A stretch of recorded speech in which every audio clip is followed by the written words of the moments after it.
Hi guys! So for today, simple lang yung topic natin.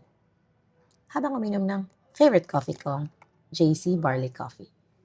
Mocha! Ayan, so for today, yung topic natin is letting go. Tara, painom muna. So, if we are honest, ang dami nating hino-hold on to. Plans, timelines, expectations, even people. Like minsan, we already picture things how it should go.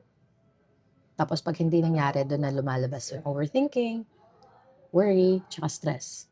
Sabi nga sa 1 Peter chapter 5 verse 7, cast all your fears upon him because he cares for you.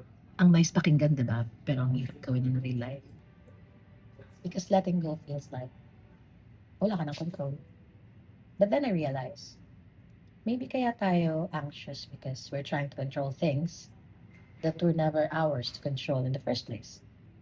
Letting go is not giving up. It's about trusting that God can do way better than us. And siguro today, God is asking us, ano yung mga bagay na ikaw pa rin ang humahawak instead of giving it to me?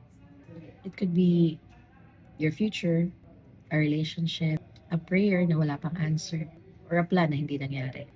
Kasi real peace doesn't come when everything is okay. It comes when we trust that God is in control, even if things are not yet okay. So today, let us reflect. What do I need to let go and trust God more?